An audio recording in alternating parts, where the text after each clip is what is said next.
Praise the lord. ಎಲ್ಲರಿಗೂ Jesus my life MS ಚಾನಲನ್ನು ನೋಡುತ್ತಿರುವಂತಹ ನನ್ನೆಲ್ಲ ಸ್ನೇಹಿತರಿಗೂ ಹೃತ್ಪೂರ್ವಕವಾದ ವಂದನೆಗಳನ್ನು ಸಲ್ಲಿಸುತ್ತೇನೆ. ಮೋಶೆಯ ಬಗ್ಗೆ ತಿಳಿಯದೇ ಇರುವವರು ಯಾರೂ ಇಲ್ಲ. ಪ್ರವಾದಿಯಾದ ಮೋಶೆ ಬಗ್ಗೆ ಬೈಬಲ್ನಲ್ಲಿ ತುಂಬ ಓದುತ್ತೇವೆ. ಇಸ್ರಾಯೇಲರನ್ನು ನಡೆಸಿದ ಮಹಾನಾಯಕ, ಧರ್ಮೋಪದೇಶ ಕಾಂಡದವರೆಗೂ ಬರೆದ ಮಹಾ ಸಾಧಕ, ಆದಿಕಾಂಡದಿಂದ ಧರ್ಮೋಪದೇಶದ ಕಾಂಡದವರೆಗೂ 5 ಗ್ರಂಥಗಳನ್ನು ರಚಿಸಿದ ಮಹಾನ್ ಪ್ರವಾದಿ, ಎಷ್ಟೋ ಅದ್ಭುತ ಕಾರ್ಯಗಳು, ಎಷ್ಟೋ ಸೂಚಕ ಕಾರ್ಯಗಳು ಮಾಡಿದ ವ್ಯಕ್ತಿ, ಪ್ರಕೃತಿಯನ್ನು ನಿಯಂತ್ರಿಸಿದ ದೇವರ ಶಕ್ತಿಯನ್ನು ತೋರಿಸಿದ ವ್ಯಕ್ತಿ ಮೋಶೆ. ಅಂತಹ ಅದ್ಭುತವಾದ ಮೋಶೆ ಪ್ರವಾದಿ ಮಾಡಿದ ಅದ್ಭುತಗಳು ಏನು? ಅದ್ಭುತಗಳ ಹಿಂದೆ ದೇವರು ಏನನ್ನು ಮರೆ ಮಾಡಿದ್ದಾರೆ?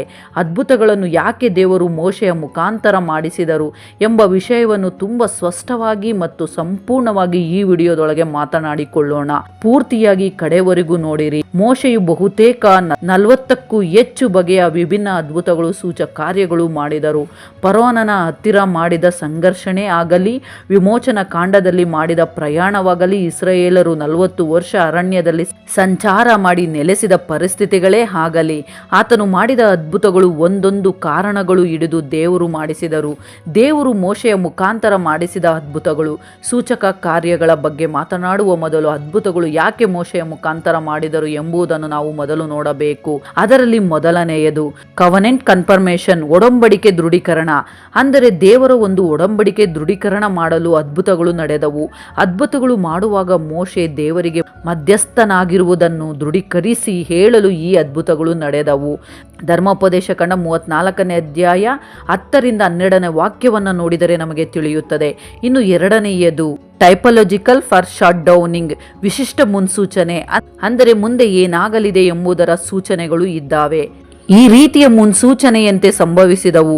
ಕಂಚಿನ ಸರ್ಪದಂತಹ ಘಟನೆಗಳು ವಿಮೋಚನೆಗಾಗಿ ಯೇಸು ಕ್ರಿಸ್ತನ ಕೆಲಸವನ್ನು ಮುನ್ಸೂಚಿಸಲು ದೇವರು ಅಂತಹ ಕೆಲಸಗಳನ್ನು ಮಾಡಿದ್ದಾರೆ. ಇನ್ನು ಮೂರನೆಯದು ಎಥಿಕಲ್ ಇಂಟ್ರಡಕ್ಷನ್, ನೈತಿಕ ಬೋಧನೆ. ನೈತಿಕವಾದ ನೀತಿಯಿಂದ ಕೂಡಿದ ಬೋಧನೆಯನ್ನು ಮಾಡಲು ಧರ್ಮಶಾಸ್ತ್ರಕ್ಕೆ ಸಂಬಂಧಿಸಿದಂತಹ ಅದ್ಭುತಗಳನ್ನು ದೇವರು ಮಾಡಿಸಿದರು. ಇಥಿಕಲ್ ಇಂಟ್ರಡಕ್ಷನ್ ಆಗಿ ಕೆಲವು ಕಾಣಿಸುತ್ತವೆ. ಉದಾಹರಣೆಗೆ ಮನ್ನವನ್ನು ದೇವರು ಸುರಿಸಿದರು. ಹಾಗೆ ಸಬ್ಬತ್ ಆಚರಣೆ ಮಾಡುವುದು, ಧರ್ಮಶಾಸ್ತ್ರ ಬಾಧ್ಯತೆಯಾಗಿ ನೀಡುವುದು, ಅಂತಹ ಕೆಲವು ಆಜ್ಞೆಗಳು ಒದಗಿಸುವುದು, ಇವೆಲ್ಲವೂ ನೈತಿಕ ಬೋಧನೆಗಳು. ಇದನ್ನು ದೇವರು ಮೋಶೆಯ ಮುಖಾಂತರ ಮಾಡಿಸಿದರು. ಇನ್ನು 4ನೆಯದು ಫಾರ್ ನವಿಂಗ್ ಗಾಡ್ಸ್ ಪವರ್, ದೇವರ ಶಕ್ತಿಯನ್ನು ತಿಳಿದುಕೊಳ್ಳುವುದಕ್ಕೆ ಕೆಲವು ಅದ್ಭುತಗಳನ್ನು ದೇವರು ಮಾಡಿದರು. ಮೋಶೆಯ ಮುಖಾಂತರ ಮಾಡಿದ ಕಾರ್ಯಗಳು, ದೇವರ ಶಕ್ತಿಯನ್ನು ಪ್ರಜೆಗಳು, ಇಸ್ರಾಯೇಲರು ಕೂಡ ತಿಳಿದುಕೊಳ್ಳಲು ಕೆಲವು ಅದ್ಭುತಗಳು ಮಾಡಿದರು. ಕೋಲನ್ನು ಹಾವಾಗಿ ಮಾಡುವುದು, ಕೆಂಪು ಸಮುದ್ರವನ್ನು ವಿಭಜಿಸುವುದು, ಇಂತಹವು ಎಲ್ಲವೂ ಕೂಡ ದೇವರ ಶಕ್ತಿಯನ್ನು ತಿಳಿಸಿದವು. ಇನ್ನು 5ನೆಯದು ರಿವೀಲಿಂಗ್ ಸೂಪರ್ಸ್ಟಿಷನ್, ದೇವತೆಗಳ ಮೂಢನಂಬಿಕೆಯನ್ನು ಬಹಿರಂಗಪಡಿಸುವುದು, ನಿಷ್ಪ್ರಯೋಜಕ ಎಂದು ತಿಳಿಸುವುದಕ್ಕೆ ಮಾಡಿದರು. ಉದಾಹರಣೆಗೆ 10 ಉಪದ್ರವಗಳು. ಈ ವಿಧವಾಗಿ 5 ಕಾರಣಗಳು ಹಿಡಿದು ಮೋಶೆಯ ಮುಖಾಂತರ ದೇವರು ಅನೇಕವಾದ ಅದ್ಭುತಗಳು ಮಾಡಿದರು. ಆ ಅದ್ಭುತಗಳು ಏನು ಎಂದರೆ ಅವುಗಳನ್ನು ಕ್ರಮವಾಗಿ ಒಂದೊಂದಾಗಿ ನಾವು ನೋಡೋಣ. ಆ ಅದ್ಭುತಗಳನ್ನು ದೇವರು ಯಾಕೆ ಮಾಡಿಸಿದರು, ಅದಕ್ಕೆ ಕಾರಣಗಳು ಏನು ಎಂಬುದನ್ನು ನಾವು ನೋಡೋಣ. ಫೌಂಡೇಶನಲ್ ಸೈನ್ಸ್ ಅಂಡ್ ಮಿರಾಕಲ್ಸ್, ಪ್ರಾರಂಭದ ಮೊದಲ ಚಿಹ್ನೆಗಳು ನಾವು ಮೊದಲು ನೋಡಬೇಕು. ಯಾಕೆಂದರೆ ಇವು ಮೊಟ್ಟ ಮೊದಲನೆಯದಾಗಿ ಸೂಚನೆಗೆ ಮಾಡಲ್ಪಟ್ಟವು. ಅಷ್ಟೇ ಅಲ್ಲ, ವಿಮೋಚನಾ ಕಾಂಡದಲ್ಲಿ ಮೊದಲು ಈ ವಿಮೋಚನೆಗೆ ಕರೆದೊಯ್ಯುವ ಮೊದಲು ಇಂದಿನ ಕೆಲವು ಕಾರ್ಯಗಳು ಸಹ ಇವೆ. ಅವುಗಳನ್ನು ಫ್ರೀ ಎಕ್ಸೋಡಸ್ ಡೆಮಾನ್ಸ್ಟ್ರೇಷನ್ಸ್ ಅನ್ನುತ್ತಾರೆ. ಯಾಕೆಂದರೆ ಫರೋಹನನ್ನು ಎದುರುಗೊಳ್ಳುವುದಕ್ಕಿಂತ ಮೋಶೆಗೆ ದೇವರು ಕೊಟ್ಟಂತಹ ಅಧಿಕಾರವನ್ನು, ಹಾಗೆ ಮೋಶೆಗೆ ಇರುವಂತಹ ಅಧಿಕಾರವನ್ನು ದೃಢೀಕರಿಸಿಕೊಳ್ಳುವುದಕ್ಕೆ ಇವು ನಡೆದವು. ಅವು 3. ಮೋಶೆಗೆ ಇರುವ ಅಧಿಕಾರವು ದೇವರದು ಎಂದು ತಿಳಿಸುವುದಕ್ಕೆ 3 ಗುರುತುಗಳು. ಅದು ಫರೋಹನಿಗೆ ತಿಳಿಯಬೇಕು, ಇಸ್ರಾಯೇಲ್ ಪ್ರಜೆಗಳಿಗೂ ತಿಳಿಯಬೇಕು. ಈತನು ದೇವರು ಆರಿಸಿಕೊಂಡಿರುವಂತಹವನು ಎಂದು ತಿಳಿಯಬೇಕು. ಮೋಶೆಗೂ ಅಧಿಕಾರವಿದೆ ಎಂದು ತಿಳಿದುಕೊಳ್ಳುವುದಕ್ಕೆ 3 ಕಾರ್ಯಗಳು ನಡೆದವು. ಅದರಲ್ಲಿ ಮೊದಲನೆಯ ಅದ್ಭುತ ಕೋಲು ಹಾವಾಗಿ ಬದಲಾಗುವುದು. ಕೋಲನ್ನು ನೆಲದಲ್ಲಿ ಬಿಸಾಡಿದಾಗ ಅದು ಹಾವಾಯಿತು. ವಿಮೋಚನಾ ಕಂಡ 4ನೇ ಅಧ್ಯಾಯ 2-5 ವಾಕ್ಯವನ್ನು ನೋಡಿ ಅಲ್ಲಿ ಐಗುಪ್ತ ದೇಶದ ದೇವತೆಗಳ ಅಧಿಕಾರವು ಕಾಣಿಸುತ್ತದೆ. ಅವರು ಕೂಡ ಹಾಗೆ ಮಾಡುವುದನ್ನು ಹಿಡಿದು ದೇವರ ಅಧಿಕಾರವನ್ನು ತೋರಿಸುವುದಕ್ಕೆ, ಮೋಶೆಯ ಅಧಿಕಾರ, ದೇವರ ಶಕ್ತಿಯನ್ನು ತಿಳಿಸುವುದಕ್ಕೆ ಕೋಲು ಹಾವಾಗಿ ಬದಲಾಗುವುದು ನಾವು ಅಲ್ಲಿ ನೋಡುತ್ತೇವೆ. 2ನೆಯದು ತೊನ್ನು ಹತ್ತಿ ಹಿಮದಂತೆ ಬೆಳ್ಳಗಾಗಿದ್ದು, ತೊನ್ನು ಹತ್ತಿದ ಕೈಯನ್ನು ವಾಸಿ ಮಾಡುವುದು ವಿಮೋಚನ ಕಂಡ 4ನೇ ಅಧ್ಯಾಯ 6ರಿಂದ 7ನೇ ವಾಕ್ಯದಲ್ಲಿ ಕಾಣಿಸುತ್ತವೆ. ಗಾಯಪಡಿಸುವುದಕ್ಕೂ ವಾಸಿ ಮಾಡುವುದಕ್ಕೂ ದೇವರ ಶಕ್ತಿ ಅಲ್ಲಿ ನಡೆಯಿತು. ತೊನ್ನು ಹತ್ತಿದ ಕೈಯನ್ನು ವಾಸಿ ಮಾಡಿದರು. ಇನ್ನು 3ನೆಯ ಅದ್ಭುತ, ನೀರು ರಕ್ತವಾಗಿ ಪರಿವರ್ತಿಸಿದ್ದು, ನೀರು ರಕ್ತವಾಗಿ ಬದಲಾಗುವುದನ್ನು ನಾವು ನೋಡುತ್ತೇವೆ. ವಿಮೋಚನ ಕಂಡ 4ನೇ ಅಧ್ಯಾಯ 9ನೇ ವಾಕ್ಯದಲ್ಲಿ ಇದೆ. 10 ಉಪದ್ರವಗಳಲ್ಲಿ ನಡೆದ ಕಾರ್ಯವಲ್ಲ, ಅದಕ್ಕಿಂತ ಮುಂಚೆಯೇ ನಡೆದ ಕಾರ್ಯ. ಯಾಕೆಂದರೆ ಮುಂದೆ ನಡೆಯಬೇಕಾದ ಕಾರ್ಯಕ್ಕೆ ಸೂಚನೆಯಾಗಿ ಮಾಡಿದರು.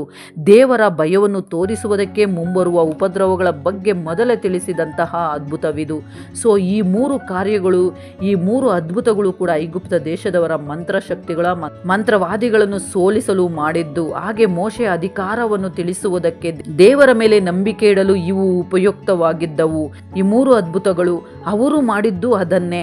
ಅನಂತರ ನಡೆದ ಅದ್ಭುತಗಳು ಏನು ಎಂದರೆ, ಐಗುಪ್ತ ದೇಶಕ್ಕೆ ಅಪ್ಪಳಿಸಿದ 10 ಉಪದ್ರವಗಳು. ಈ 10 ಉಪದ್ರವಗಳು ಐಗುಪ್ತ ದೇಶದ ನಂಬಿಕೆಗಳು ಅಲ್ಲವೆಂದು ಐಗುಪ್ತ ದೇಶದವರಿಂದ ಇಸ್ರಾಯೇಲ್ ಪ್ರಜೆಗಳು ಸಹ ವಿಭಜನೆಯಾಗಲು, ಧೈರ್ಯದಿಂದ ಮುಂದೆ ಬರಲು, ದೇವರ ಮೇಲೆ ನಂಬಿಕೆ ಬರಲು ಅವಕಾಶಗಳು ಕಲ್ಪಿಸಿದವು. ಯಾಕೆ ಎಂದರೆ ಐಗುಪ್ತ ದೇಶದವರು ಬಹು ದೇವತೆಗಳನ್ನು ಆರಾಧನೆ ಮಾಡುವ ವ್ಯಕ್ತಿಗಳು, ತುಂಬ ವಿಗ್ರಹ ಆರಾಧನೆ ಮಾಡುವಂತಹ ವ್ಯಕ್ತಿಗಳು. ಅವುಗಳಿಗೆ ವಿರೋಧವಾಗಿ ದೇವರು ತೀರ್ಪು ಮಾಡಿದಂತಹ ವಿಧಾನ. ಈ 10 ಉಪದ್ರವಗಳು ಅವರ ಬಳಿಯಲ್ಲಿಯೇ ಇದ್ದು ಅವರನ್ನೇ ನಂಬುತ್ತಾ ಅವರಿಗೆ ದಾಸರಾಗಿ ಇದ್ದಂತಹ ಪ್ರಜೆಗಳನ್ನು ಹೊರಗೆ ತೆಗೆದುಕೊಂಡು ಬರುವುದಕ್ಕೆ, ಆ ಬಹುದೇವತೆಗಳ ವಿಗ್ರಹ ಆರಾಧನೆಗಳಿಂದ ಹೊರಗೆ ತೆಗೆದುಕೊಂಡು ಬರುವುದಕ್ಕೆ ನಡೆದ ಕಾರ್ಯಗಳು, ದೇವರ ಒಂದು ಪ್ರಾಬಲ್ಯ ಪ್ರದರ್ಶಿಸಲು ನಡೆದ ಕಾರ್ಯಗಳು. ಈ 10 ಉಪದ್ರವಗಳು ಐಗುಪ್ತ ದೇಶದ ದೇವತೆಗಳನ್ನು ಗುರಿಯಾಗಿಸಿಕೊಂಡಿರುವ ಕಾರ್ಯಗಳು. ಮೊಟ್ಟ ಮೊದಲನೆಯದು, ನೈಲ್ ನದಿ ರಕ್ತವಾಗಿ ಪರಿವರ್ತಿಸಿದ್ದು. ನೈಲ್ ನದಿಯು ಜಗತ್ತಿನ ಅತಿ ಉದ್ದವಾದ ನದಿ. ಐಗುಪ್ತ ದೇಶದವರಿಗೆ ಪ್ರಾಣವನ್ನು ನೀಡುವಂಥದ್ದು ನೈಲ್ ನದಿ. ನೈಲ್ ನದಿಯನ್ನು ರಕ್ತವನ್ನಾಗಿ ಮಾಡಿದರು ದೇವರು. ವಿಮೋಚನ ಕಂಡ 7ನೇ ಅಧ್ಯಾಯ 14ರಿಂದ 20ನೇ ವಾಕ್ಯವನ್ನು ನೋಡಿರಿ. ನೈಲ್ ನದಿಯಲ್ಲಿ ಇರುವ ನೀರು ರಕ್ತವಾಗಿ ಬದಲಾಯಿತು. ಯಾಕೆ ಎಂದರೆ ನೈಲ್ ನದಿಯ ದೇವರು ಹಂಪಿ ಎಂಬ ದೇವರನ್ನು ನೈಲ್ ನದಿಗೆ ಹೋಲಿಸುತ್ತಾರೆ. ಅದಕ್ಕೆ ಪ್ರಾಣವಿಲ್ಲವೆಂದು ಮೂಢನಂಬಿಕೆ ಎಂದು ತಿಳಿಸುವುದಕ್ಕೆ ನೈಲ್ ನದಿಯ ನೀರನ್ನು ರಕ್ತವಾಗಿ ಬದಲಾಯಿಸಿದರು. ಇನ್ನು 2ನೆಯ ಉಪದ್ರವ, ಕಪ್ಪೆಗಳಿಂದ ಬಾಧೆಯುಂಟಾದದ್ದು. ಕಪ್ಪೆಗಳನ್ನು ಬರಮಾಡಿದರು ದೇವರು. ಯಾಕೆ ಎಂದರೆ ವಿಮೋಚನ ಕಂಡ 8ನೇ ಅಧ್ಯಾಯ 1ರಿಂದ 15ನೇ ವಾಕ್ಯಗಳನ್ನು ನೋಡಿರಿ. ಕಪ್ಪೆಗಳ ಮುಖಾಂತರ ಬಂದಂತಹುದು. ಮನೆಯಲ್ಲಿ, ಆಹಾರದಲ್ಲಿ, ಬೀದಿಯಲ್ಲಿ, ಪ್ರತಿ ಕಡೆಯಲ್ಲಿಯೂ ಕಪ್ಪೆಗಳು ತುಂಬ ಹಿಂಸಿಸಿದವು. ಯಾಕೆ ಎಂದರೆ ಅವರ ದೇವತೆ ಎಕ್ಕೇಟ್ ಎಂಬ ದೇವತೆ ಇದೆ. ಆ ದೇವತೆಗೆ ಕಪ್ಪೆಯ ತಲೆ ಇದೆ. ಕಪ್ಪೆಯ ತಲೆ ಹೊಂದಿರುವ ಒಬ್ಬ ದೇವತೆಯನ್ನು ಚೆನ್ನಾಗಿ ಪೂಜಿಸುತ್ತಾರೆ. ಯಾಕೆ ಎಂದರೆ ಸಂತಾನ ಉತ್ಪತ್ತಿಯನ್ನು ನೀಡುತ್ತಾಳೆ. ಆ ದೇವತೆಯು ನಿಷ್ಪ್ರಯೋಜಕ ಎಂದು ಸಾಬೀತುಪಡಿಸಲು ಈ ಕಪ್ಪೆಗಳ ಮುಖಾಂತರ ಏನು ಮಾಡಲು ಸಾಧ್ಯವಿಲ್ಲ ಎಂದು ತೋರಿಸಲು ಕಪ್ಪೆಗಳ ಮುಖಾಂತರ ಬಾಧೆಗಳನ್ನು ಉಂಟು ಮಾಡಿದರು ದೇವರು. ಹಾಗೆಯೇ 3ನೆಯ ಉಪದ್ರವ, ಏನುಗಳ ಮುಖಾಂತರ ಬಾಧೆಗಳನ್ನು ಉಂಟು ಮಾಡಿದರು. ವಿಮೋಚನ ಕಂಡ 8ನೇ ಅಧ್ಯಾಯ 16ರಿಂದ 19ನೇ ವಾಕ್ಯವನ್ನು ನೋಡಿರಿ. ಆ ಭೂಮಿಯ ಧೂಳಿನಿಂದ ಏನುಗಳು ವಿಪರೀತವಾಗಿ ಬಂದು ಅವರನ್ನು ಹೆಚ್ಚಾಗಿ ಬಾಧಿಸಿದವು.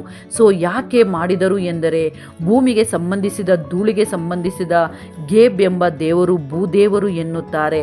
ಸೊ ನಮ್ಮ ಭಾರತದಲ್ಲಿ ಹೇಗೆ ಭೂದೇವತೆ ಎನ್ನುತ್ತಾರೆ, ಹಾಗೆ ಅಲ್ಲಿ ಭೂದೇವರು ಎನ್ನುತ್ತಾರೆ. ಆ ಭೂದೇವರು ಬರಿದು, ಭೂಮಿಯು ಬರಿದು ಎಂದು ತಿಳಿಸುವುದಕ್ಕೆ ಈ ಧೂಳಿನಿಂದ ಏನುಗಳನ್ನು ವಿಪರೀತವಾಗಿ ಬಾಧಿಸಲು ಅವರಿಗೆ ಉಪದ್ರವವು ಉಂಟಾಯಿತು. ಇನ್ನು 4ನೆಯದು, ಹುಳುಗಳ ಕಾಟವಾದದ್ದು. ವಿಮೋಚನ ಕಂಡ 8ನೇ ಅಧ್ಯಾಯ 20ರಿಂದ 32ನೇ ವಾಕ್ಯವನ್ನು ನೋಡಿದರೆ, ಹುಳುಗಳ ಮುಖವುಳ್ಳ ಕೇಪ್ರಿ ಎಂಬ ದೇವರು ಇದ್ದಾರೆ. ಅದು ನಿಷ್ಪ್ರಯೋಜಕ ಎಂದು ತೋರಿಸುವುದಕ್ಕೆ ಈ ಒಂದು ಹುಳಗಳ ಮುಖಾಂತರ ಪ್ರಜೆಗಳನ್ನು ಬಾಧಿಸಿದರು. ಇನ್ನು 5ನೆಯ ಉಪದ್ರವ, ದನಗಳಿಗೆ ವ್ಯಾಧಿ ಉಂಟಾದದ್ದು. ದನಗಳಿಗೆ ಬಂದಂತಹ ವ್ಯಾಧಿ ಅದು. ವಿಮೋಚನ ಕಂಡ 9ನೇ ಅಧ್ಯಾಯ 1ರಿಂದ 7ನೇ ವಾಕ್ಯವನ್ನು ನೋಡಿರಿ. ಪಶುಗಳ ಮೇಲೆ ಬಂದಂತಹ ವ್ಯಾಧಿ. ಯಾಕೆ ಎಂದರೆ ಅಥೋರ್ ಎಂಬ ಒಂದು ದೇವತೆ ಇದ್ದಾಳೆ. ಆ ದೇವತೆ ಪಶು ತಲೆಯನ್ನು ಹೊಂದಿರುವ ದೇವತೆ. ಆ ಒಂದು ದೇವತೆ ನಿಷ್ಪ್ರಯೋಜಕ ಎಂದು ತೋರಿಸುವುದಕ್ಕೆ ಈ ಪಶುಗಳಿಗೆ ವ್ಯಾಧಿ ಬರಮಾಡಿದರು. ಇನ್ನು 6ನೆಯದು, ಶರೀರದಲ್ಲಿ ಹುಣ್ಣು ಬೋಕೆಗಳು. ಹುಣ್ಣುಗಳ ದೆಸೆಯಿಂದ ಅವರಿಗೆ ತುಂಬನೇ ಹಿಂಸೆಯಾಯಿತು. ವಿಮೋಚನ ಕಂಡ 9ನೇ ಅಧ್ಯಾಯ 8ರಿಂದ 12ನೇ ವಾಕ್ಯವನ್ನು ನೋಡಿದರೆ ನಮಗೆ ತಿಳಿಯುತ್ತದೆ. ಸ್ವಸ್ಥತೆ ದೇವತೆ ಎಂದು ನಂಬುವ ಒಬ್ಬ ದೇವತೆ ಇದ್ದಳು. ಸೆಕ್ಮೆಟ್ ಎನ್ನುತ್ತಾರೆ. ಈ ಸೆಕ್ಮೆಟ್ ಎಂಬ ದೇವತೆ ಸ್ವಸ್ಥತೆ ಮಾಡುತ್ತಾಳೆ ಎಂದು ನಂಬುತ್ತಾರೆ. ಅದಕ್ಕಾಗಿಯೇ ಶರೀರದಲ್ಲಿ ಹುಣ್ಣು ಬೋಕೆಗಳು ಬರಮಾಡಿದರು. ಆ ದೇವತೆಯು ನಿಷ್ಪ್ರಯೋಜಕವಾದದ್ದು ಎಂದು ತೋರಿಸುವುದಕ್ಕೆ ಈ ಹುಣ್ಣುಗಳು ಬರಮಾಡಿದರು. ಇನ್ನು 7ನೇಯದು ಆನೆಕಲ್ಲಿನ ಮಳೆ. ವಿಪರೀತವಾದ ಆನೆಕಲ್ಲಿನ ಮಳೆಯಿಂದ ಐಗುಪ್ತ ದೇಶವು ಹಾಳಾಯಿತು. ವಿಮೋಚನ ಕಂಡ 9ನೇ ಅಧ್ಯಾಯ 13ರಿಂದ 35ನೇ ವಾಕ್ಯವನ್ನು ನೋಡಿದರೆ ಈ ಆನೆಕಲ್ಲಿನ ಮಳೆಯಿಂದ ಬಾಧೆಗಳು ಬರಮಾಡಿದರು. ಆಕಾಶದ ದೇವತೆ, ವ್ಯವಸಾಯದ ದೇವತೆ ಈಸಿಸ್ ಎಂಬ ದೇವತೆ ಅದನ್ನು ನಿಷ್ಪ್ರಯೋಜಕವಾದದ್ದು ಎಂದು ದೇವರು ತೋರಿಸುವುದಕ್ಕೆ ಈ ಕಾರ್ಯವನ್ನು ಮಾಡಿದರು. ಇನ್ನು 8ನೇಯದು ಮಿಡತೆಗಳಿಂದ ದೇವರು ಬಾಧೆಗಳನ್ನು ಬರಮಾಡಿದರು. ವಿಮೋಚನ ಕಂಡ 10ನೇ ಅಧ್ಯಾಯ 1ರಿಂದ 20ನೇ ವಾಕ್ಯವನ್ನು ನೋಡಿರಿ. ಒಸಿರಿಸ್ ಎಂಬ ದೇವತೆ ಬೆಳೆಗಳನ್ನು ಕಾಪಾಡುವ ದೇವತೆ ಎಂದು ನೋಡುತ್ತಾರೆ. ಆ ಬೆಳೆಗಳನ್ನು ತಿನ್ನಲು ಮಿಡತೆಗಳು ಬಂದವು. ಆನೆಕಲ್ಲಿನ ಮಳೆಯಿಂದ ನಾಶವಾಗದೆ ಉಳಿದ ಎಲ್ಲ ಪೈರು ಮರಗಳನ್ನು ತಿನ್ನಲು ಮಿಡತೆಗಳನ್ನು ಕಳುಹಿಸಿದರು ದೇವರು. ಇನ್ನು 9ನೇಯ ಉಪದ್ರವ, ಕರ್ಗತ್ತಲು ಉಂಟಾಯಿತು. 3 ದಿನ ಕರ್ಗತ್ತಲು ಉಂಟಾದದ್ದು. ವಿಮೋಚನ ಕಂಡ 10ನೇ ಅಧ್ಯಾಯ 21ರಿಂದ 29ನೇ ವಾಕ್ಯವನ್ನು ನೋಡಿದರೆ ಸೂರ್ಯ ದೇವರು ಆದ ರಾ ಅನ್ನು ತುಂಬನೇ ವಿಶ್ವಾಸಿಸುತ್ತಿದ್ದರು. ಆ ರಾ ಎಂಬ ದೇವರು ಕತ್ತಲನ್ನು ಬೆಳಕಾಗಿ ಮಾಡುತ್ತಾರೆ ಎಂಬ ನಂಬಿಕೆಯು ತುಂಬಾನೇ ಇತ್ತು. ಅದಕ್ಕಾಗಿಯೇ ಕರ್ಗತ್ತಲನ್ನು ಬರಮಾಡಿ ಅವರಿಗೆ ಜ್ಞಾನೋದಯವಾಗುವಂತೆ ಮಾಡಿ ಅದು ನಿಷ್ಪ್ರಯೋಜಕವಾದುದು ಎಂದು ತಿಳಿಸುವುದಕ್ಕೆ. ಇನ್ನು 10ನೇಯದು ಕಡೆಯದು ಚೊಚ್ಚಲ ಮಕ್ಕಳ ಮರಣ. ಚೊಚ್ಚಲ ಮಕ್ಕಳ ಮರಣ. ವಿಮೋಚನ ಕಂಡ 11ನೇ ಅಧ್ಯಾಯ 1:12ರಿಂದ 12ರಿಂದ 36ನೇ ವಾಕ್ಯದವರೆಗೂ ಕೂಡ ಚೊಚ್ಚಲ ಮಕ್ಕಳ ಕುರಿತು ಬಾಧೆಗಳ ಬಗ್ಗೆ ಇರುತ್ತದೆ. ಸೊ ಜೀವಿತದ ಮೇಲೆ ಅಂದರೆ ಬದುಕುವುದಕ್ಕೂ ದೇವರ ಮೇಲೆ ಆಧಾರವಾಗಿ ಇರಬೇಕು, ಮರಣದ ಮೇಲೂ ದೇವರ ಮೇಲೆ ಆಧಾರವಾಗಿ ಇರಬೇಕು. God power over life and death. ಪ್ರಾಣವನ್ನು ಕೊಡುವುದಕ್ಕೂ ಪ್ರಾಣವನ್ನು ನೀಡುವ ಶಕ್ತಿ ದೇವರಿಗೆ ಸೇರಿದೆ ಎಂದು ತೋರಿಸಲು ಇಸ್ರಾಯೇಲ್ ಪ್ರಜೆಗಳಿಗೆ, ಐಗುಪ್ತ ದೇಶದ ಪ್ರಜೆಗಳಿಗೆ ತಿಳಿಸುವುದಕ್ಕೆ ಇದನ್ನು ದೇವರು ಮಾಡಿದರು. ಈ 10 ಉಪದ್ರವಗಳು ಮುಖಾಂತರ ಅವರಿಗೆ ಜ್ಞಾನೋದಯವಾಗುವಂತೆ, ಮೂಢನಂಬಿಕೆಗಳನ್ನು ತ್ಯಜಿಸಲು, ಹಾಗೆ ಐಗುಪ್ತ ದೇಶದವರ ಥಿಯೋಲಜಿಕಲ್ ನಂಬಿಕೆಗಳನ್ನು ಚೌಕಟ್ಟು ಅವರು ನಂಬುವಂತಹ ಬಲವಾದ ಶಕ್ತಿಯನ್ನು ಈ 10 ಉಪದ್ರವಗಳು ಅದನ್ನು ನಾಶ ಮಾಡಿದವು. ಅದಕ್ಕೆ ಈ ಮೋಶೆಯನ್ನು ನಂಬಿ ಮೋಶೆಯ ಹಿಂದೆ ಬಂದರು. ನಿಜವಾದ ದೇವರನ್ನು ತಿಳಿದುಕೊಳ್ಳಲು ಅವೆಲ್ಲವೂ ಉಪಯೋಗಕ್ಕೆ ಬಂದವು. ಅದಕ್ಕಾಗಿಯೇ ಈ 10 ಉಪದ್ರವಗಳು ಬರಮಾಡಿದರು. ದೇವರು ಅನಂತರ ಮೋಶೆಯ ಮೂಲಕ ಮಾಡಿದಂತಹ ಅದ್ಭುತ ಕಾರ್ಯಗಳು, ಮೋಶೆಯ ಮೂಲಕ ನಡೆದ ವಿಮೋಚನ ಕಾರ್ಯಗಳು ಇದ್ದಾವೆ. ಅದರಲ್ಲಿ ಡಿಲಿವರೆನ್ಸ್ ಮಿರಾಕಲ್, ಇಸ್ರಾಯೇಲ್ ಪ್ರಜೆಗಳು ರಕ್ಷಣೆಗೆ ಮತ್ತು ಮೋಕ್ಷಕ್ಕೆ ಬರಲು ನಡೆದಿರುವ ಅದ್ಭುತಗಳಿವೆ. ಅದರಲ್ಲಿ ಕೆಂಪು ಸಮುದ್ರವನ್ನು ವಿಭಜಿಸುವುದು. ವಿಮೋಚನ ಕಂಡ 14ನೇ ಅಧ್ಯಾಯ 21ರಿಂದ 31ನೇ ವಾಕ್ಯದವರೆಗೂ ನೋಡಿದರೆ ಮೋಶೆಯು ಕೆಂಪು ಸಮುದ್ರವನ್ನು ತನ್ನ ಕೋಲಿನಿಂದ ವಿಭಜಿಸುವುದನ್ನು ನಾವು ನೋಡುತ್ತೇವೆ. ಈ ಅದ್ಭುತವಾದ ಕ್ರಮದಲ್ಲಿ 3 ಕಾರ್ಯಗಳು ನಡೆದವು. ಮೊದಲನೆಯದು ಬಲವಾದ ಪೂರ್ವ ಗಾಳಿ ಬಂದಿತು, ಆ ನೀರನ್ನು ವಿಭಜಿಸಿತು 21ನೇ ವಾಕ್ಯದ ಪ್ರಕಾರ. ಅನಂತರ 2ನೇಯದು ಒಣಭೂಮಿ ಒಂದು ಮಾರ್ಗವಾಗಿ ಬದಲಾಗಿತು 22ನೇ ವಾಕ್ಯದ ಪ್ರಕಾರ. ಇಸ್ರಾಯೇಲ್ ಪ್ರಜೆಗಳು ಆ ಮಾರ್ಗದಲ್ಲಿ ನಡೆದು ಹೋದರು. ಇನ್ನು 3ನೇಯದು ಅದೇ ಮಾರ್ಗದಲ್ಲಿ ಬರಲು ಪ್ರಯತ್ನ ಮಾಡಿದ ಐಗುಪ್ತ ದೇಶದ ಸೈನ್ಯಗಳು ನಾಶವಾಗಿ ಹೋಯಿತು. ಸೊ ಐಗುಪ್ತ ಸೈನ್ಯವು ನಾಶವಾಗಿ ಹೋಗುವುದನ್ನು 28ನೇ ವಾಕ್ಯದಲ್ಲಿ ನೋಡುತ್ತೇವೆ. ಈ ರೀತಿಯಾಗಿ ಕೆಂಪು ಸಮುದ್ರವನ್ನು ವಿಭಜಿಸಿದನ್ನು ಮೋಶೆಯ ಮೂಲಕ ದೇವರು ಮಾಡಿದರು. ಅನಂತರ ಪ್ರಾವಿಷನ್ಸ್ ಇನ್ ದ ವೈಲ್ಡ್ನೆಸ್, ದೇವರು ಅರಣ್ಯದಲ್ಲಿ ಇಸ್ರಾಯೇಲರ ಜನರಿಗೆ ಆಹಾರವನ್ನು ಸರಬರಾಜು ಮಾಡಿದರು. ಇಸ್ರಾಯೇಲ್ ಪ್ರಜೆಗಳು ದೇವರನ್ನು ಮೋಶೆಯನ್ನು ನಂಬಿ ಐಗುಪ್ತ ದೇಶದಿಂದ ಬಂದು ಬಿಟ್ಟರು. ಅವರಿಗೆ ನೀರು ಆಹಾರವಾಗಲಿ ಏನೂ ಇಲ್ಲ. ಅಂತಹ ಸಮಯದಲ್ಲಿ ದೇವರು ವ್ಯವಸ್ಥೆ ಮಾಡಿದರು. ಅದ್ಭುತಗಳು ಮೂಲಕ ದೇವರು ವ್ಯವಸ್ಥೆ ಮಾಡಿದರು. ಅಲ್ಲಿ ದೇವರು ಮಾಡಿದಂತಹ 3 ಅದ್ಭುತಗಳು. ಅದರಲ್ಲಿ ಮೊದಲನೆಯದು ಮಾರ ಎಂಬ ನೀರನ್ನು ಸಿಹಿಯಾಗಿ ಬದಲಾಯಿಸಿದರು. ಅರಣ್ಯದಲ್ಲಿ ಅವರಿಗೋಸ್ಕರ ಕಹಿ ನೀರು ಸಿಹಿಯಾದದ್ದು. ವಿಮೋಚನ ಕಂಡ 15ನೇ ವಾಕ್ಯ 22ರಿಂದ 27ನೇ ವಾಕ್ಯವನ್ನು ನೋಡಿದರೆ ಒಂದು ಗಿಡವನ್ನು ತೋರಿಸಿದನು. ಅದನ್ನು ಆ ನೀರಿನಲ್ಲಿ ಹಾಕಿದಾಗ ನೀರು ಸಿಹಿಯಾಯಿತು. 2ನೇಯದು ಮನ್ನಾ ಸುರಿಸುವುದು, ಮನ್ನಾ ಎಂಬ ಆಹಾರವನ್ನು ಕೊಡುವುದು. ವಿಮೋಚನ ಕಂಡ 16ನೇ ಅಧ್ಯಾಯ 1ರಿಂದ 36ನೇ ವಾಕ್ಯವನ್ನು ನೋಡಿರಿ. 40 ವರ್ಷಗಳವರೆಗೂ ರೊಟ್ಟಿ, ಇಂತಹ ಮನ್ನಾ ಎಂಬುದನ್ನು, ಮಾಂಸ ಎಂಬ ಕೆಲವು ಆಹಾರವನ್ನು ಅವರಿಗೆ ಒದಗಿಸುತ್ತಿದ್ದರು ದೇವರು. ಮೋಶೆಯ ಮೂಲಕ ವ್ಯವಸ್ಥೆ ಮಾಡಿದರು ದೇವರು. ಇನ್ನು 3ನೆಯ ಕಾರ್ಯ, ದೇವರು ಬಂಡೆಯೊಳಗಿಂದ ನೀರು ಬರಮಾಡಿದ್ದು.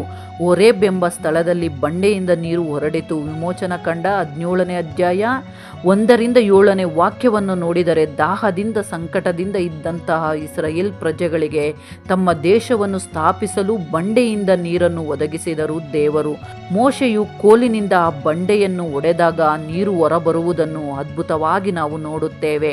ಸೊ ಈ 3 ಅದ್ಭುತಗಳು ಕೂಡ ಇಸ್ರಾಯೇಲ್ ಪ್ರಜೆಗಳು ಅವರ ಒಂದು ವ್ಯವಸ್ಥೆಯ ಬಗ್ಗೆ ದೂರುಗಳು ಹೇಳಿದಾಗ, ಕೋಪಿಸಿಕೊಂಡಾಗ ದೇವರ ನಿಬಂಧನೆ ವಿಶ್ವಾಸವನ್ನು ಮತ್ತೆ ಜ್ಞಾಪಕ ಮಾಡಲು, ಪೋಷಣೆಯನ್ನು ಜ್ಞಾಪಕ ಮಾಡಲು ಮೋಶೆಯು ಈ 3 ಕಾರ್ಯವನ್ನು ಮಾಡಿದರು. ಅನಂತರ ಅವರಿಗೆ ಎದುರು ಆದಂತಹ ಕಷ್ಟಗಳು, ಬಾಧೆಗಳ ಮೂಲಕ ನ್ಯಾಯ ತೀರ್ಪು ಮಾಡುವುದಕ್ಕೂ ಹಾಗೆ ಶುದ್ಧೀಕರಿಸುವುದಕ್ಕೂ ಅವರನ್ನು ಶುದ್ಧೀಕರಿಸುವಂತಹ ಅದ್ಭುತಗಳನ್ನು ಮಾಡಿದರು. Judicial and purification miracle. ಅದರಲ್ಲಿ ಕೋರಾಹ ದಂಗೆ ತಿರುಗಿ ಬಿದ್ದಿದ್ದು ನಾಶವಾಗಿದ್ದು. ಅರಣ್ಯಕಾಂಡ 16ನೇ ಅಧ್ಯಾಯ 1-50 ವಾಕ್ಯವನ್ನು ನೋಡಿರಿ. ಕೊರಾಹನು ಅವನ ಬಳಿಯಲ್ಲಿ ಇದ್ದ ಸೈನ್ಯವು ತಿರುಗಿ ಬಿದ್ದರು. ಈ ದಂಗೆಯು ಇಸ್ರಾಯೇಲ್ ಅವರ ಮೇಲೆಯೇ ಅಲ್ಲ, ದೇವರ ವಿಶ್ವಾಸದ ಮೇಲೆಯೂ ಕೂಡ ಪ್ರಭಾವ ಬೀರಿತು. ಅದರಿಂದಲೇ ಇಲ್ಲಿ 3 ಪರಿಣಾಮಗಳು ನೋಡಲು ಆಗುತ್ತದೆ. ಇದರಲ್ಲಿ ಮೊದಲನೆಯ ಪರಿಣಾಮವೇನು ಎಂದರೆ, ಭೂಮಿಯು ದಂಗೆಕೋರರನ್ನು ನುಂಗಿ ಹಾಕುತ್ತದೆ. ಭೂಮಿಯೊಳಗೆ ಅವರು ಹೋಗಿಬಿಟ್ಟರು. ಅರಣ್ಯಕಾಂಡ 16ನೇ ಅಧ್ಯಾಯ 33-35 ವಾಕ್ಯ ನೋಡಿರಿ. ಸವಾಲು ಮಾಡಿ ವಿರೋಧಿಸುವವರ ಮೇಲೆ ದೇವರು ತೀರ್ಪು ಮಾಡುವುದನ್ನು ನೋಡುತ್ತೇವೆ. ಹಾಗೆ ಎರಡನೆಯ ಪರಿಣಾಮಗಳೇನು ಎಂದರೆ, 250 ಮಂದಿ ನಾಯಕರನ್ನು ಅಗ್ನಿ ಬಂದು ದಹಿಸಿಬಿಟ್ಟಿತು. ಅರಣ್ಯಕಾಂಡ 16ನೇ ಅಧ್ಯಾಯ 35 ವಾಕ್ಯದಲ್ಲಿ ಕಾಣಿಸುತ್ತದೆ. ಅಗ್ನಿ ಬಂದು ಅವರೆಲ್ಲರನ್ನು ದಹಿಸಿಬಿಟ್ಟಿತು. ಯಾಕೆಂದರೆ ಆರೋನನ ಯಾಜಕತ್ವವನ್ನು ದೃಢೀಕರಿಸಲು ನಡೆದ ಕಾರ್ಯ ಅದು. ಧೂಪದ ಮೂಲಕ ಘೋರ ವ್ಯಾಧಿಗಳು ನಿಂತು ಹೋಯಿತು. ಅರಣ್ಯಕಾಂಡ 16ನೇ ಅಧ್ಯಾಯ 44-50 ವಾಕ್ಯವನ್ನು ನೋಡಿರಿ.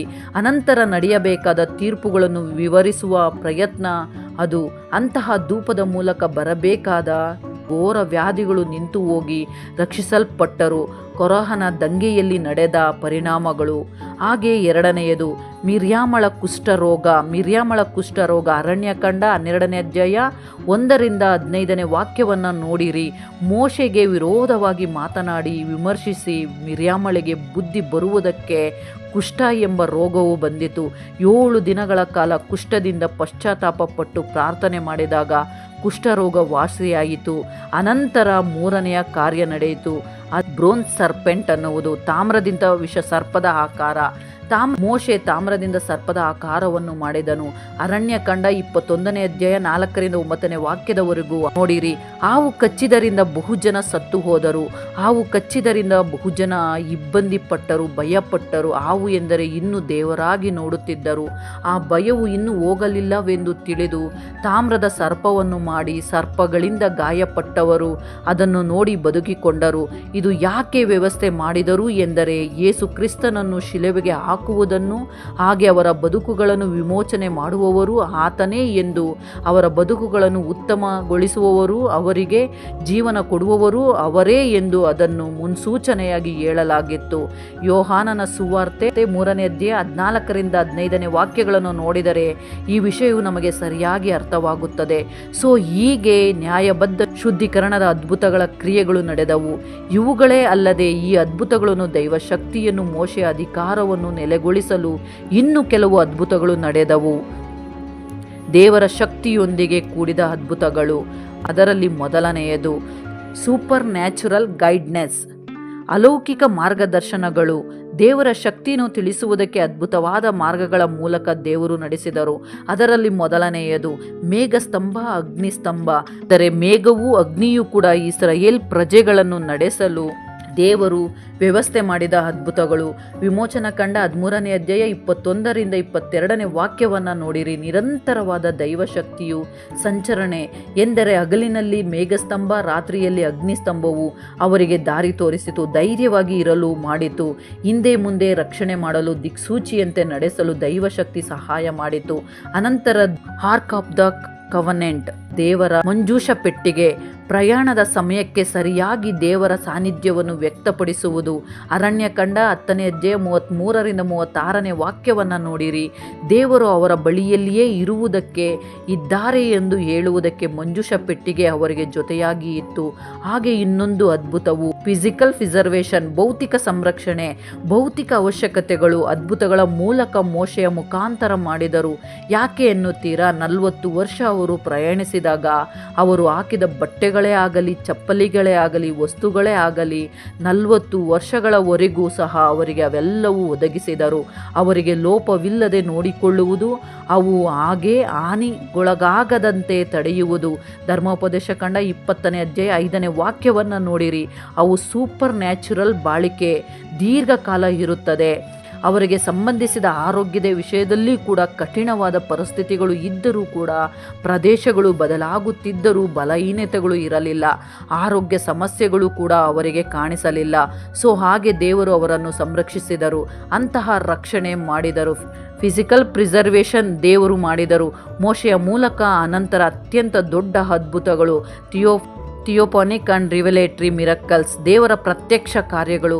ಯಾಕೆಂದರೆ ದೇವರು ಪ್ರತ್ಯಕ್ಷವಾಗಿ ಮಾಡಿದ ವಿಷಯಗಳು ಇದ್ದಾವೆ. ಅದರಲ್ಲಿ ಮೊದಲನೆಯದು ಸೀನಾಯ್ ಬೆಟ್ಟದ ಮೇಲೆ ದೇವರ ಕಾರ್ಯಗಳು ನಡೆದವು. ವಿಮೋಚನಾ ಕಾಂಡ 19ನೇ ಅಧ್ಯಾಯ 1ರಿಂದ 20ನೇ ವಾಕ್ಯದವರೆಗೂ ನೋಡಿರಿ. ಅಲ್ಲಿ ಸೀನಾಯಿ ಬೆಟ್ಟದ ಮೇಲೆ ದೇವರು ಗುರುತು, ದೇವರ ಶಕ್ತಿ ನಮಗೆ ತಿಳಿಯುತ್ತದೆ. ಅಲ್ಲಿ ಕೇಳಿಸುವ ಧ್ವನಿ ದೇವರ ಧ್ವನಿಯು ನಾವು ನೋಡುತ್ತೇವೆ. ವಿಮೋಚನಾ ಕಾಂಡ 19ನೇ ಅಧ್ಯಾಯ 19ನೇ ವಾಕ್ಯದ ಪ್ರಕಾರ ದೇವರ ಒಂದು ಧ್ವನಿಯನ್ನು ಪ್ರತ್ಯಕ್ಷವಾಗಿ ಕೇಳಿದನು. ಹಾಗೆ ವಿಮೋಚನಾ ಕಾಂಡ 31ನೇ ಅಧ್ಯಾಯ 18ನೇ ವಾಕ್ಯದಲ್ಲಿ ಕೂಡ ನೋಡಿರಿ. ದೇವರು ಬರೆದು ಕೊಟ್ಟಂತಹ ಆಜ್ಞಾಶಾಸನಗಳ ಬಗ್ಗೆ ಕೂಡ ಮಾತನಾಡುತ್ತೇವೆ. ದೇವರ ಕೈಯಿಂದ ಕೆತ್ತಲ್ಪಟ್ಟ ಶಿಲಾಶಾಸನಗಳು, ಆಜ್ಞೆಗಳು ಮೋಶೆಯ ಕೈಗೆ ದೇವರು ಕೊಟ್ಟರು. ಹಾಗೆ ಸೀನಾಯಿ ಬೆಟ್ಟದ ಮೇಲೆ ದೇವರ ಕಾರ್ಯಗಳು ಪ್ರತ್ಯಕ್ಷವಾಗಿ ನಾವು ನೋಡುತ್ತೇವೆ. ಅಷ್ಟೇ ಅಲ್ಲದೆ ಇನ್ನೊಂದು ನಂತರ ಪ್ರಕಾಶಮಾನವಾದ ಮುಖವನ್ನು ನೋಡುತ್ತೇವೆ. ವಿಮೋಚನಾ ಕಾಂಡ 34ನೇ ಅಧ್ಯಾಯ 29ರಿಂದ 35ನೇ ವಾಕ್ಯವನ್ನು ನೋಡಿರಿ. ಮೋಶೆಯ ಮುಖವು ಪ್ರಕಾಶಮಾನವಾಗಿ ಬದಲಾಗುತ್ತದೆ.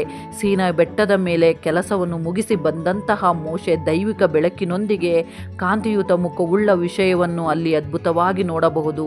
ಸೊ ಹೀಗೆ ಮೋಶೆಯು ಮಾಡಿದಂತಹ ಅದ್ಭುತಗಳು ಐಗುಪ್ತ ದೇಶದಿಂದ ದೇವರ ಅಧಿಕಾರವನ್ನು ಮೋಶೆಗೆ ಒಪ್ಪಿಸಿದ ಜವಾಬ್ದಾರಿ. ಇಲ್ಲಿಯವರೆಗೂ ಕೂಡ ಮೋಶೆಯು ಇಸ್ರಾಯೇಲ್ ಪ್ರಜೆಗಳು ಕಾನಾನ್ ಸೇರುವವರೆಗೂ ಮಾಡಿದಂತಹ ಅದ್ಭುತಗಳು, ಅಂದರೆ ಮೋಶೆಯ ಮೂಲಕ ದೇವರು ಮಾಡಿದಂತಹ ಅದ್ಭುತಗಳು, ಅಂತಹ ಅದ್ಭುತಗಳು ಬಹಳ ಗಮನಾರ್ಹವಾಗಿ ಪಾತ್ರವಹಿಸಿದವು.